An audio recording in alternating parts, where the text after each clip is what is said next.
আল্লাহর নামগুলো ধরে যদি দোয়া করেন আল্লাহ ওই দোয়া ফিরায় দেয় না। আপনি যদি দোয়ার মধ্যে বলেন ইয়া রহমান, সবাই বলেন ইয়া রহমান, ইয়া রহিম, ইয়া হাইয়্যু, ইয়া কাইয়্যুম, আল্লাহর চমৎকার নামগুলো ধরে ধরে যদি আল্লাহর কাছে ফরিয়াদ করেন, আল্লাহর নামগুলো ডাকেন, আপনার দোয়া মুহূর্তেই কবুল করবে কে? বিষ্ণু ঈসা ইসলাম এভাবে আল্লাহর নামগুলো ধরে ধরে জিকির করতেন, আল্লাহর নাম জপতেন। তিনি বলতেন আসআলুকা বিকুল্লি ইসমিন হুয়া লাক, আল্লাহ তোমার যত নাম আছে সব নামের ওসিলায় তোমার কাছে ফরিয়াদ করি, সব নামের ওসিলায়। আনজালতাহু ফি কিতাবিক, যে নাম তুমি তোমার কিতাবে নাজিল করেছো। আও আল্লামতাহু আহাদাম মিন খালকিক, অথবা তোমার কোন সৃষ্টিকে তোমার নাম তুমি জানিয়েছো। আও ইস্তাসারতা বিহি ফি ইলমিল গায়বি ইনদাক, অথবা গায়েবের জ্ঞানে তুমি তোমার নিজের জন্য ওই নামগুলো সংরক্ষিত রেখে দিয়েছো। সব নামের ওসিলায় তোমার কাছে চাই। সুবহানাল্লাহ পড়ে।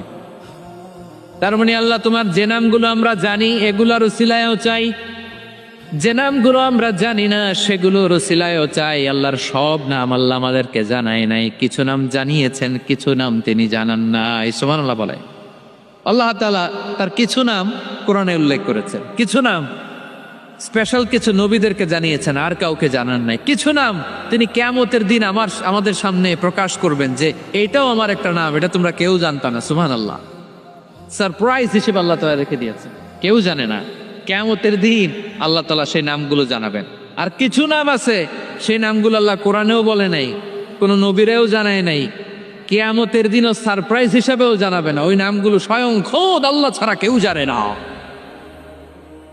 এজন্য বিশ্বনবী দোয়ার সময় বলতেন আল্লাহ তোমার যে নামগুলো জানি, যে নামগুলো জানি না, সব নামের বরকতে তোমার দরবারে চাই, সব নামের ওসিলায় তোমার কাছে ফরিয়াদ করি।